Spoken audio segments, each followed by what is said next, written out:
panjang sekolah dasar 4 tunggal. Tahun ajaran baru memang baru akan dimulai 3 bulan mendatang. Namun untuk berburu perlengkapan sekolah belum terlalu diminati warga. Terbukti penjualan pakaian dan perlengkapan sekolah di Pasar Cinde Palembang masih sepi pembeli.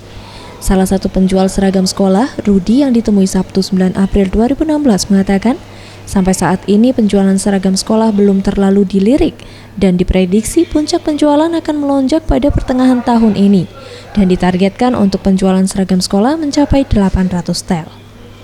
Ya, kalau seragam sekolah kan kalau saat ini kan masih ada yang beli, tapi belum begitu ramai.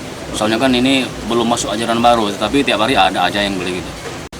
Ya kalau omset itu kita tidak bisa prediksi itu, soalnya kan sekarang nih ekonomi kita kan lagi susah. Jadi tapi tidak untuk kemungkinan itu bisa standar seperti tahun-tahun yang sudah.